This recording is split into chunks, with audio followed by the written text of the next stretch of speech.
Отыруға тестесі.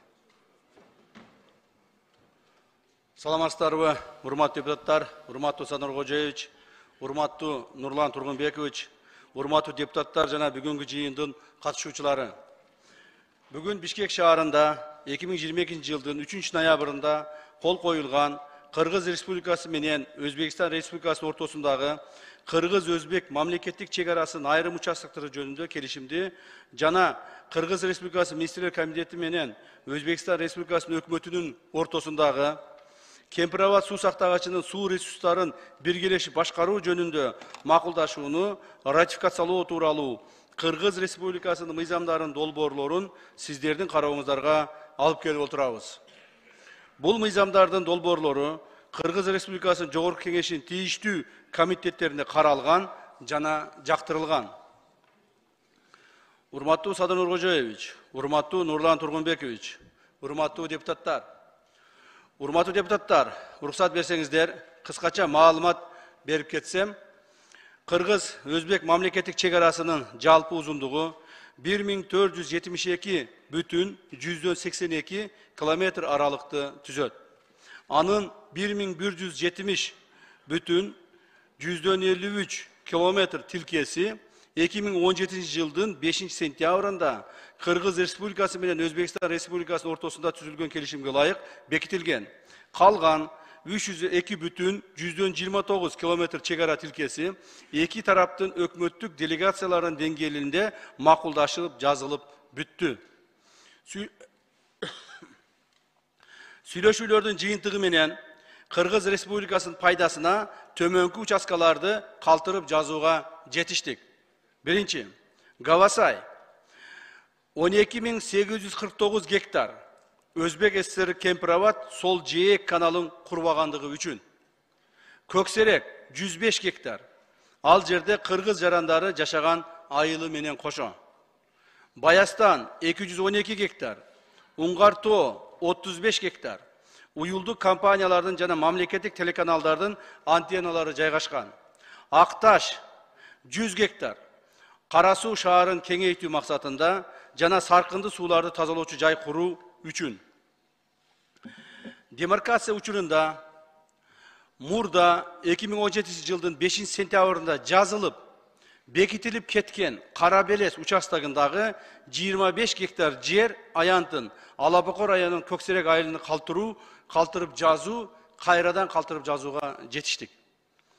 Шахрихансай каналынын башталышы участкасынан Өзбек тарап тосуп пайдаланып келген 19,5 гектар жер аянты Өзбек тарапка калтырылып, анын ордуна 19,5 гектар жер аянтын Өзгөн районунун пайдалануусуна алуу жагы макулдашылып, картографиялык материалдары даярдалды. Баса белгилеп кетсек, урматтуу депутаттар, ушуга көңүл буруп койсоңуздар, себеби дегенде көптөгөн адамдар туура эмес маалыматтар таратып атышты. Муну мына ачык айтканга азыр туура келет жана ачык айтабыз. Ушул маалыматтар чындык экендигин билсеңиздер. Баса белгилеп кетсек, Орто Токой суу сактагычы жайгашкан жер аянты жана компенсация катары алынган жер аянттары да толугу менен Кыргыз Республикасынын карагына калтырылып жазылды. Жана Орто Токой өтүп кетиптир, тияк бияк дегендердин баары калып жалган болгон, мунун баары өзүбүздө калды, биздин жерибиз, биздин платинабыз боюнча. Эми Кемпирабад суу сактагычы жөнүндө маалымат бере кетсем, урматтуу депутаттар, Кыргыз ССРнин Министрлер Совети жана Өзбек ССРнин Министрлер Совети 1965 жылдын 11 декабрында номер 559/656 биргелешкен токтому менен Кемпирабад суу сактагычынын курулушуна байланыштуу айрым маселелер боюнча 1965 жылдын 23 сентябрындагы жана 12 ноябрындагы протоколдору бекиткен. Аталган биргелешкен токтом менен бекитилген 1965 жылдын 12 ноябрындагы протоколдун 1 пунктуна ылайык Кемпирабад суу сактагычынын суусу каптап калган жерлердин ордуна компенсация катары берилип жаткан жерлерди Кыргыз ССРнин курамына, ал эми Кемпирабад суу сактагычынын чашасынын астындагы жерлерди Өзбек ССРнин курамына киргизүү менен Kırgız SSR menen Özbek SSR'nin ortasındağı respublikalık aralık çekarаны özgörtүүgө makılduk berilgen. Özbek SSR'nin Ministrler Совeti 1965 yıldın 15 dekabrında номер 659 токтому менен Кемпирова суу сактагычынын курулушуна байланыштуу Кыргыз ССРине компенсация катары, жер компенсациясы катары Andijan облусунан 2966 гектар, Фергана облусунан 1161 гектар жер аянттарын берген. Өткөрүлүп алган жер аянттарындагы чегара сызыгы өзгөртүлүп кайрадан жазылган. Жана ал жазууларды Кыргыз ССР'нин Министрлер Совети бекиткен. Жалпысынан 4127 гектар жер аянты Кыргыз тарапка берилген. Өз кезегинде Кемпирова суу сактагычын куруу үчүн Кыргыз ССР'нин Министрлер Советинин 1965 жылдын 22 октябрындагы номером 475 токтомуна ылайык Өзгөн жана Кара суу райондорунун аймагынан 5731 гектар жер аянты бөлүнүп берилген.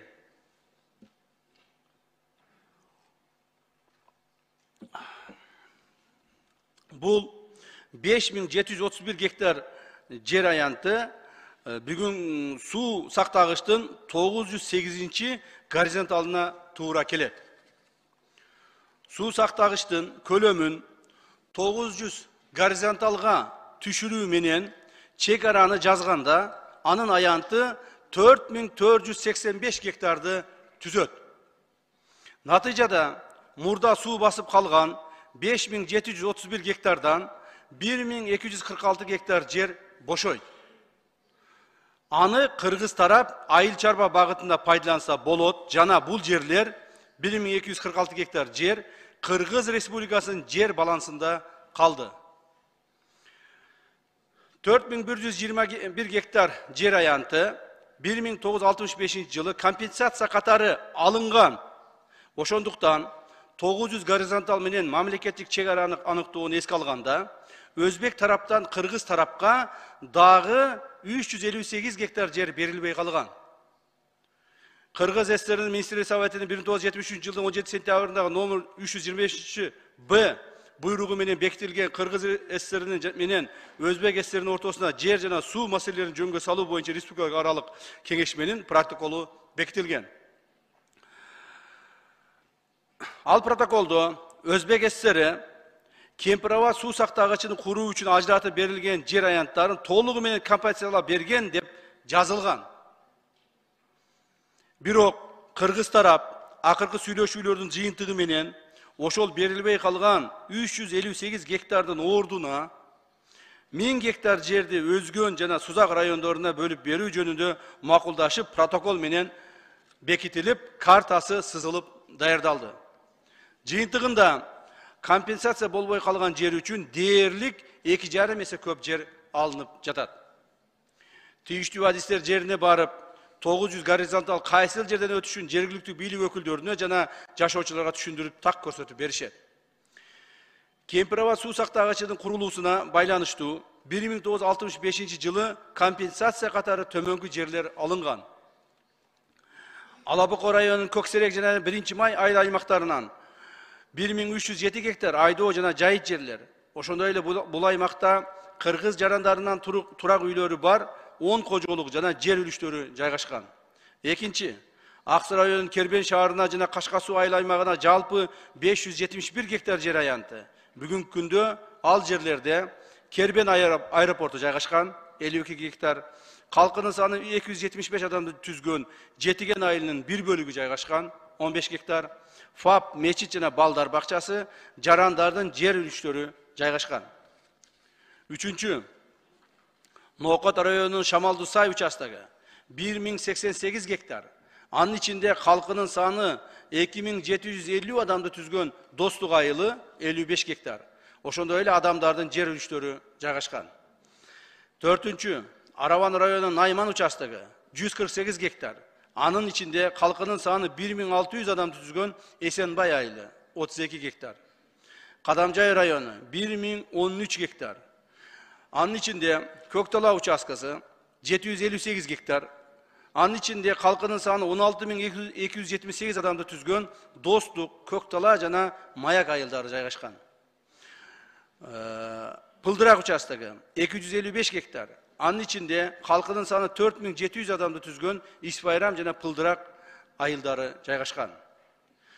Жалпылап айтканда, Өзбек ССРинин Кемпирова суу сактагычынын курулушуна байланыштуу 4127 гектар жер аянтын компенсация катары алынып, азыркы мезгилде ал жерлер толугу менен өздөштүрүлүп, 25 миңден ашуун кыргыз жарандары туруктуу жашап келүүдө. Ошондой эле турак жай, короо, жолдор жана социалдык объектилер курулган. Көптөгөн жарандарыбызга жер үчтөрү катары берилип, менчик укуктары каттоодон өткөрүлгөн. Мындан сырткары Кемпирова суу сактагычын биргелешип башкаруу үчүн Кыргыз Республикасы менен Өзбекстан Республикасы өкмөт ортосунда өкмөттөр аралык макулдашуу түзүлүп, азыркы мезгилде аталган макулдашууну сиздердин карооңуздарга алып келип отурабыз. Бул макулдашуунун шарттары боюнча кыргыз тараптын суу чарбы адистери Кемпирова суу сактагычынын плотинасына кирип, суунун деңгээлин жана бөлүштүрүүчү лимиттерди көзөмөлдөп турушат. Ошондой эле Өзбек тарап Кемпирова суу сактагычынын айланасында инженердик техникалык жабдууларды орнотпойт. Балык уулоого, мал сугарууга, айыл чарбасына сууну пайдаланууга эч кандай тоскоолдуктарды кылбайт деген милдеттенмеси макулдашууга киргизилип бекитилген. Макулдашууга киргизилип бекитилген. Жыйынтыгында алынган жерлер, урматтуу депутаттар, биринчи Гавасай 12849 гектар, экинчи Көксерек 105 гектар, үчүнчү Баястан 212 гектар, Уңгарто 35 гектар, Акташ 100 гектар, Карабелес 25 гектар, Өзгөн жана Сузак райондору үчүн 1000 гектар. Суунун көлөмү 908-ден 900 кварталга түшкөндө 1246 гектар жер бошоду. Жалпы 15500 гектар жер кыргыз тарапка өттү. Бул жер аянтына 1965 жылы берилген 4127 гектар жерди кошкондо, жалпысынан 19699 гектар жер аянты алынды. Анын ордуна суунун астындагы 4485 гектар жер берилди. Biz жалпысынан 19700 гектар жер алдык. Суунун астындагы 4485 гектар жерди бердик. 5 эсе көбүрөөк жерди алдык. Урматтуу депутаттар, Кыргыз Республикасы менен Коңшу Өзбекстан Республикасынын жана эки элдин ортосундагы достук мамилелерди чыңдоо максатында өлкөнүн улуттук коопсуздугун камсыздоого жана аймактын бүтүндүгүн бекемдөөгө багытталгандыгын эске алып, сиздердин карооңуздарга белгиленген тартипте киргизилген мыйзам долбоорлорун колдоп берүүңүздөрдү суранабыз. Менин маалыматым бүттү, суроолоруңуз болсо жооп берүүгө даярмын. Рахмат.